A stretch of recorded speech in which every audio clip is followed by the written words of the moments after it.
건조한 날씨에 강한 바람으로 산불 발생 위험도가 높아지고 있습니다. 산불 원인 절반이 사람들의 부주의인 것으로 나타나 각별한 주의가 필요한데요. 산불 예방법 알아봤습니다. 서산에서 극단적인 선택을 한 고등학생 A군을 집단 구타한 가해자 2명이 구속됐습니다. 경찰은 폭행과 사망의 인과관계를 중점적으로 조사하고 있습니다. 충남과 대전 등 충청권 4개의 시도가 준비된 메가시티 충청시대 선포식을 개최했습니다. 이들은 선포식을 통해 수도권 공공기관과 대기업의 우선 이전 등 정부의 지원을 촉구했습니다.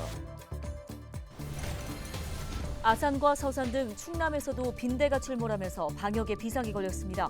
충남도는 빈대 확산 방지를 위해 숙박시설과 목욕탕 등 2,500여 곳을 대상으로 위생상태 점검에 나설 계획입니다.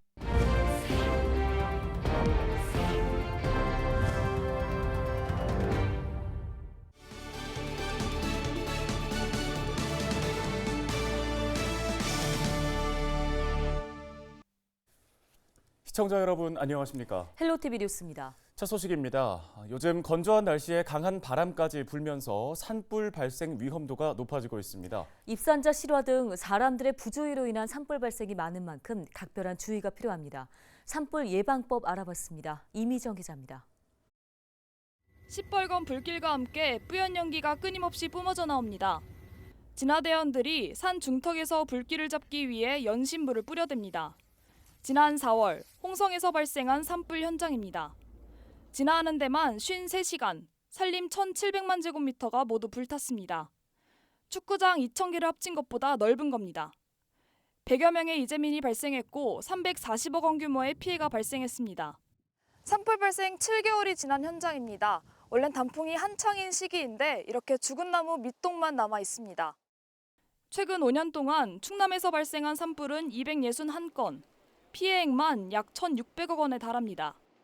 산불 발생 원인으로는 입산자들이 실수로 낸 불이 1,090건으로 가장 많았고 영농 쓰레기 소각 670여 건, 원인 미상 약 490건이 뒤를 이었습니다. 산불 대부분이 사람들의 부주의로 인해 발생했습니다.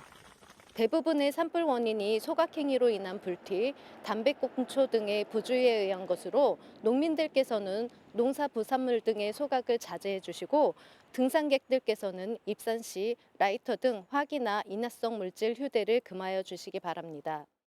최근 10년 동안 가을철 산불은 한 해 평균 35건, 연간 발생한 산불의 7%로 비중이 크지 않습니다. 하지만 지난해와 2020년 가을, 60건이 넘는 산불이 발생하며 산불 발생 건수가 평년보다 2배가량 급증했습니다. 또 건조한 날씨와 강한 바람이 부는 가을철, 작은 불씨도 대형 화재로 번질 위험이 큽니다. 이에 따라 충남도는 초기 진화에 중요한 역할을 하는 산불 진화 헬기 3대를 임차해 운행 중입니다. 현재 충청남도에서는 건조기에 산불 진화용 헬기를 임차하여 배치하고 있으며 충남 소방 헬기도 산불 진화 헬기로 이용되고 있습니다.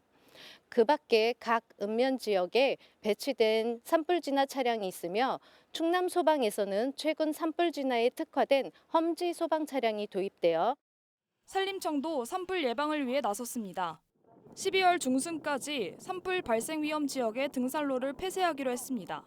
또 산림 인근 100m 안에서 영농 쓰레기를 소각하다 적발될 경우 과태료를 기존 100만 원 이하에서 200만 원 이하로 상향하는 법 개정을 추진하고 있습니다. 헬로티비 뉴스 이미정입니다.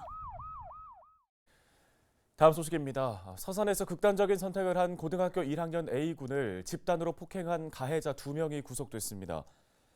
서산경찰서는 A군을 구타한 20세 B씨와 18세 C군을 구속했습니다. B씨와 C군은 지난 9일 새벽 서산시 읍내동에서 A군을 폭행한 혐의를 받고 있습니다. 평소 선후배 사이로 지내오던 이들은 A군이 C군의 여자친구와 친하게 지내자 시비가 붙은 것으로 조사됐습니다. 11일 오후 A군은 지인들에게 투신을 예고하는 문자 메시지를 보냈고 성남동의 한 아파트 단지에서 숨진 채 발견됐습니다. 경찰은 참고인 조사를 통해 폭행과 사망의 인과관계를 중점적으로 조사하고 있습니다. 충청권 4개 시도가 13일 세종시 지방자치회관에서 준비된 메가시티 충청시대 선포식을 개최했습니다. 선포식에는 김태흠 충남지사와 이장우 대전시장 등이 참석했으며 충청권 메가시티 건설을 선포했는데요. 이들은 충청권 메가시티를 위해 수도권 공공기관과 대기업의 우선 이전과 국립지방의대 신설, 의대 정원 확대 시 우선 할당 등을 요구했습니다. 또 행정과 교육, 재정 등 권한 이양과 도로, 철도, 국가계획 반영 등 정부의 전폭적인 지원을 촉구했습니다.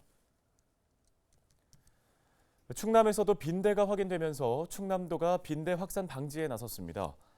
충남도는 앞으로 한 달간 시군과 함께 숙박시설과 목욕탕 등 2,500여 곳을 대상으로 위생 상태를 합동 점검합니다.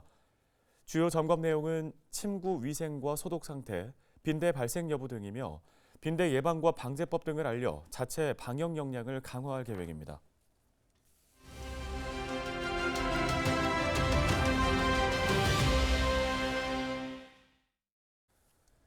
당진시가 2024년 개통 예정인 당진 합덕역의 관광 활성화를 위해 다양한 노력을 기울이고 있습니다. 당진시 문화관광과 장승률 학예연구사 전화 연결해 보겠습니다. 안녕하십니까? 안녕하세요. 당진시청 문화관광과 관광기획팀 학예연구사 장승률입니다. 예, 지난 9일에 당진 합덕역 관광 활성화를 위한 컨설팅이 진행됐다고 들었습니다. 이 소식부터 전해 주실까요? 네, 내년에 당진 합덕역이 개통되면 당진시는 1914년 당진군으로 통합된 이래 110년 만에 철도 시대를 맞이하게 되는데요. 지난 9일 당진 합덕역 개통에 따른 관광 활성화를 위해 한국문화관광연구원 컨설팅을 진행했습니다. 이날 컨설팅에서는 당진 합덕역, 합덕시장, 합덕제 등 합덕읍 일원에서 합덕읍을 비롯한 당진 남부권 관광에 대한 다양한 의견을 제시하는 시간이 이어졌습니다. 네, 구체적으로는 어떤 의견들이 나왔는지도 궁금한데요. 네, 컨설팅의 주요 내용으로는 당진 합덕역 개통에 따라 전초를 이용해 많은 관광객이 유입될 것으로 예상되는 바 천주교 문화유산과 합덕시장을 연계한 남부권 관광 활성화 방안 및 65세 이상 무임객의 관광 수용 태세 등이 중심이 되었습니다. 당진시는 연내 완료되는 컨설팅 결과를 적극 반영해 우수한 관광 콘텐츠 발굴에 나설 계획입니다.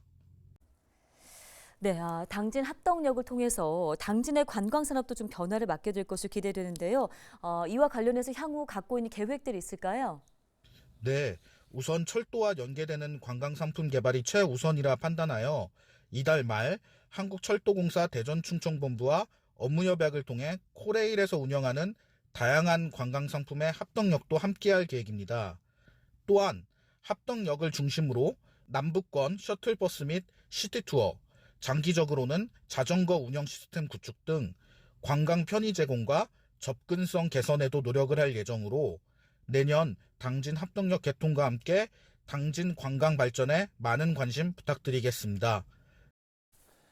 네, 알겠습니다. 여기까지 듣겠습니다. 당진시 문화관광과 장승률 학예연구사였습니다.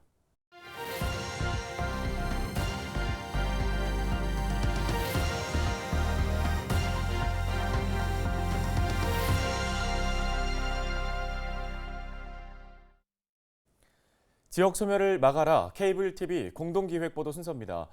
지역 소멸은 서울 도심에서도 나타나고 있습니다. 노후 저층 주거지가 밀집한 관악구 난곡 지역이 대표적인데요. 네, 서울시는 난곡에 생활 SOC를 늘려 활기를 찾겠다는 계획입니다. HCN 구동규 기자가 취재했습니다. 관악구 난곡동에는 총 13,000세대가 삽니다. 그중 아파트 거주민은 821세대입니다. 대다수가 오래된 단독주택과 4개층 이하 연립주택에 사는 겁니다. 편리한 시설과 안전 등 아파트를 바라는 요즘 노후주택 밀집 지역인 난곡 지역 주민 선호도가 떨어지는 이유입니다. 나이 드신 분들이 많더라고요. 나이 드신 분들 계셨더라고요. 여기. 너무 지하철이 일단 없으니까 되게 시골스러워요. 실제로 인구 유출이 뚜렷합니다. 관악구 주민이 2018년 50만 명에서 현재 48만 명으로 3.8% 줄었는데 난곡동 주민은 2만 9천 명에서 2만 5천여 명으로 12%나 줄었습니다. 난곡의 인구 소멸을 막기 위해 서울시가 대책을 내놨습니다. 지난 10월 시가 발표한 난곡 생활권 중심 지구 단위 계획을 보면 대형마트를 특별 계획구역으로 지정해 복합 개발을 유도하고 5%를 기부받아 문화와 여가시설 등 생활 SOC를 늘리도록 했습니다. 지구단위 계획이 좀 하향해서 반영하는 거는 오히려 이제 거기에 이제 상가라든지 그 입주되는 뭐 기업이라든지 들어와서 그 정주를 하면서 지역 상권에 좀 영향을 좀 미치고 좀 발전에 좀 도움이 되지 않을까라는. 또 사회 기반 시설 구축을 위해 제한이 없었던 최대 개발 규모를 1,500제곱미터로 한정하고 공동 개발할 수 있는 건물 수도 3분의 1로 낮춰 개발이 빠르게 이루어질 수 있도록 했습니다. 경전철 남곡선 역세권 예상 지역은 용적률 인센티브를 제공해 민간 개발을 유도합니다. 개발을 하게 되면은 사실 필지를 같이 개발을 해야 돼서 이 서로 협의가 안 될 경우 개발이 늦어지는 경향이 많이 있습니다. 이러한 부분을 최소화시키기 위해 공동 개발 구역을 최소화시키는 방향으로. 전문가는 서울 안에서 교통 등 격차로 인한 지역 소멸이 발생할 수 있는데 이를 해소할 수 있는 생활 SOC 확대 정책이 필요하다는 데 동의합니다. 다만 이번 서울시 발표에는 남곡선 개통 문제가 맞물려 추진해야 제대로 성과를 나타낼 수 있다고 설명했습니다. 그것이 아직까지도 한꺼번에 개선이 안 돼 있는 상황이니까 이번에 남곡선 개통을 전제로 해서 역세권 개발을 통해서 지역을 확 바꿔주는 제안은 상당히 의미 있는 제안이라고 생각합니다. 서울시의 난곡 소멸을 막기 위한 규제 완화 계획이 성공할 수 있을지 공영불로 끝나지 않을지 지속적인 관심이 필요해 보입니다. HCN 뉴스 구동규입니다.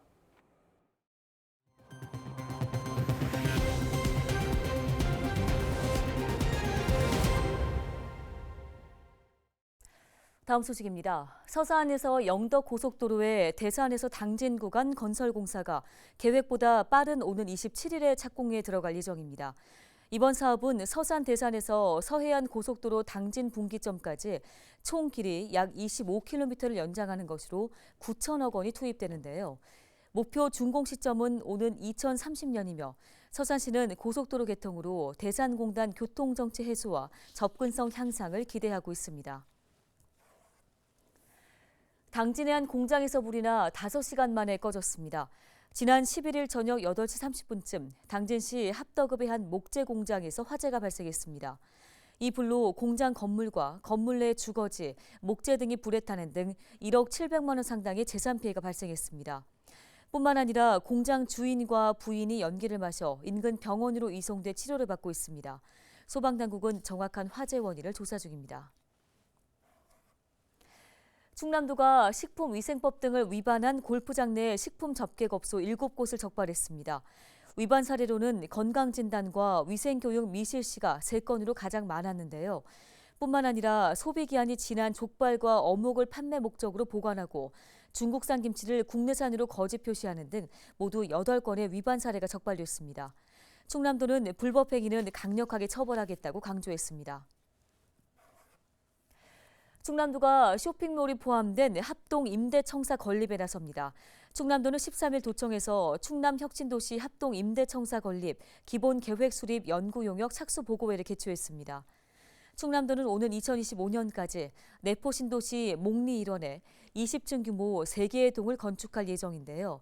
지하와 지상 1층 등 저층에는 쇼핑몰 시설을 조성하고 나머지 공간은 공공기관의 사무 공간으로 활용할 계획입니다. 충남도는 임대청사 건립 시 약 4,700억 원의 경제 효과가 유발될 것으로 기대하고 있습니다. 다음 소식입니다. 전국 쌀 생산량 1위인 당진 지역 쌀이 CJ제일제당의 즉석밥 원료로 납품됩니다. 당진 농협은 13일 CJ제일제당과 업무 협약을 맺고 올해 생산한 해나루 쌀 300톤을 즉석밥용으로 납품하기로 했습니다. 또 내년부터는 계약 재배로 당진 특화 신품종 벼, 당찬 진미 납품을 추진할 계획입니다.